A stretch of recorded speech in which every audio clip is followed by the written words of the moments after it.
partner and come and enjoy this Thai-inspired face massage. If you've taken trainings with me before, you'll know that we don't spend too much time in class on the intricacies of the face massage. So this video is a great way for you to add some more tools to your toolkit, and also a little encouragement for you to explore the face massage, because it can really add to that sort of cherry on top experience feeling when you are receiving a massage. It's a great way to encourage all of those last little pieces of tension that we often hold in our expression. It's a really great way to encourage those last little pieces of tension to melt away. So grab someone, come along and enjoy these tools.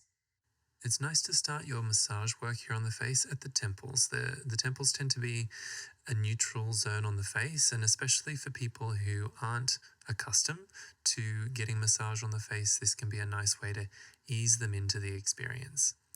If you've taken trainings with me before, you'll know how we do this. If not, I'm going to take you through the steps here. The first and perhaps the most important piece of this puzzle is the pace.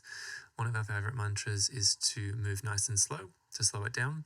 And so we take the skin at the temples in a nice, slow, circular range.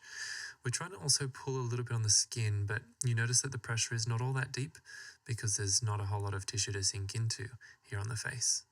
From the temples, I like to head on down onto the jaw. The jaw is one of those areas where we can really spend quite a lot of time.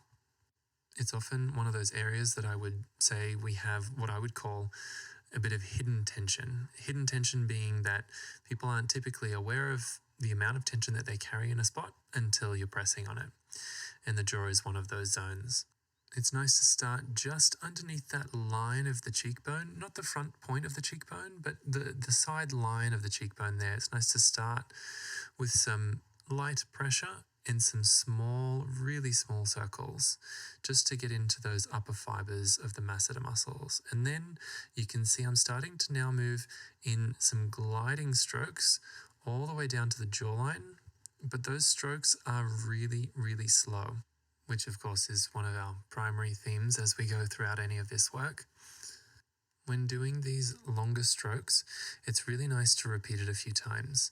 The reason being is it gives you an idea of how the tissue is changing underneath your touch. Each time it'll likely feel a little bit different.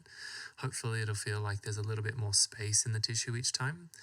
And on the receiving end of this, it also changes quite significantly in intensity after a few repetitions. Given that this area might be a little bit more intense, or a little bit more intense than what people might anticipate, it's nice to alternate with your long strokes and the smaller circles that you are doing just underneath the jawline there. That can be a nice way to decrease the intensity by giving sort of different degrees of sensation with each of those techniques.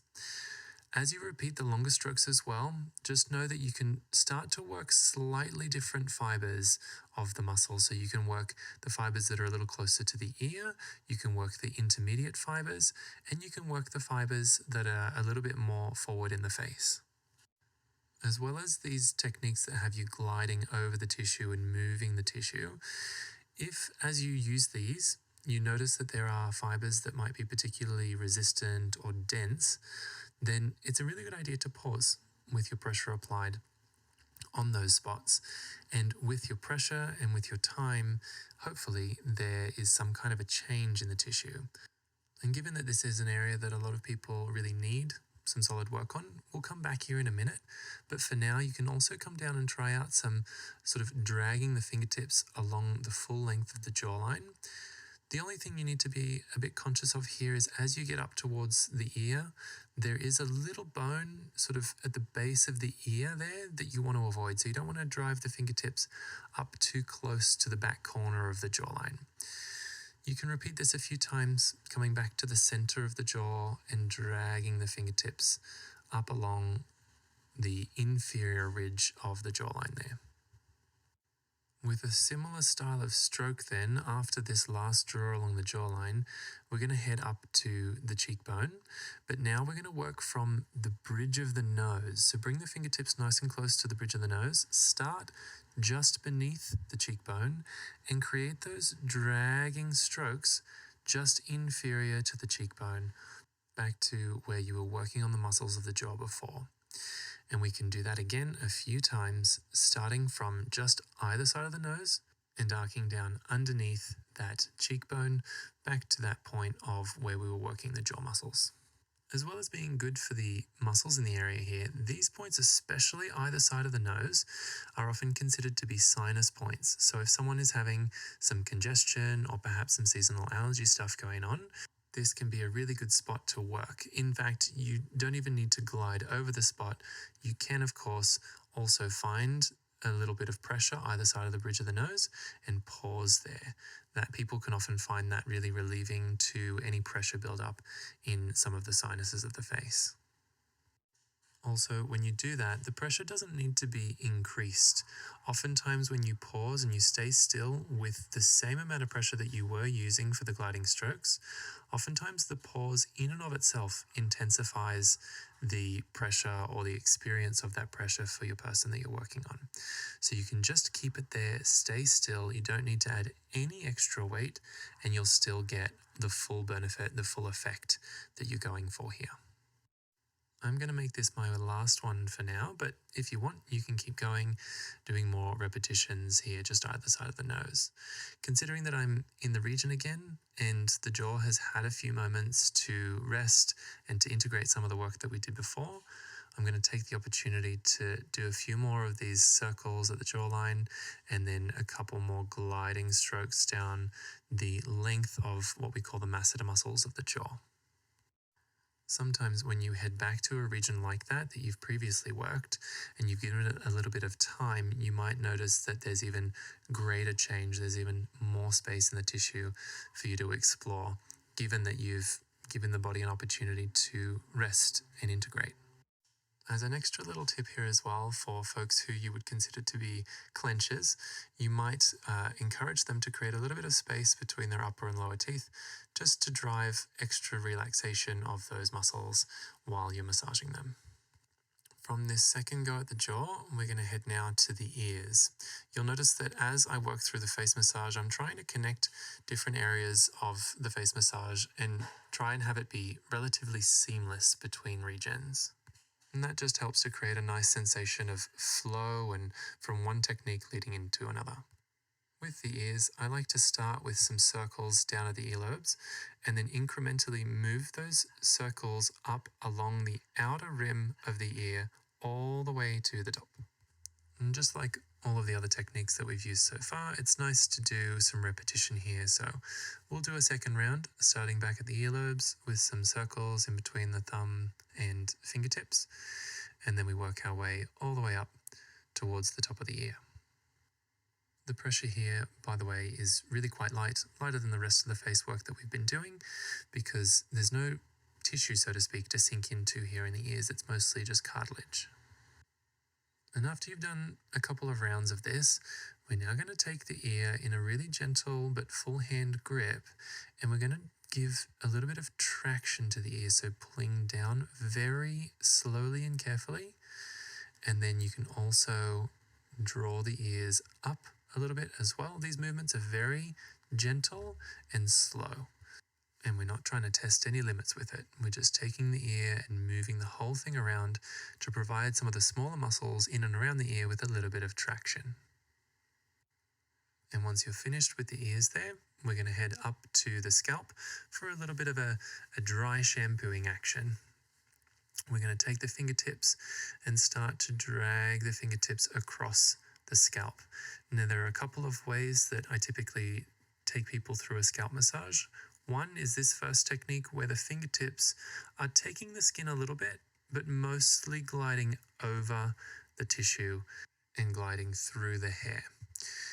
The other way that we can do it is to keep the fingertips in one spot, and you'll see this technique in just a moment. Keep the fingertips in one spot and try to move the scalp around that point. So it's a much smaller circular range and a slightly different approach, and it'll get a slightly different sensation for the person receiving.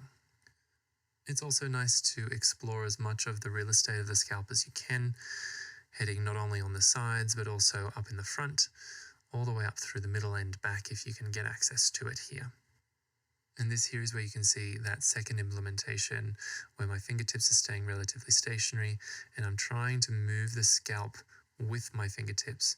So I'm not so much gliding as I am drawing the tissue with me in this one.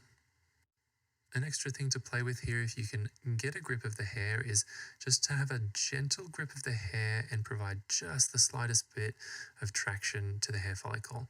I can't do that here in this particular context, but if you're working at home with someone with longer hair, please go ahead and have a little play with that, of course, with their consent and feedback.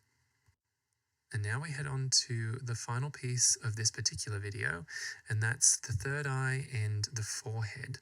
And I really feel like this particular piece here helps us to melt away the final last pieces of tension and expression that people are holding.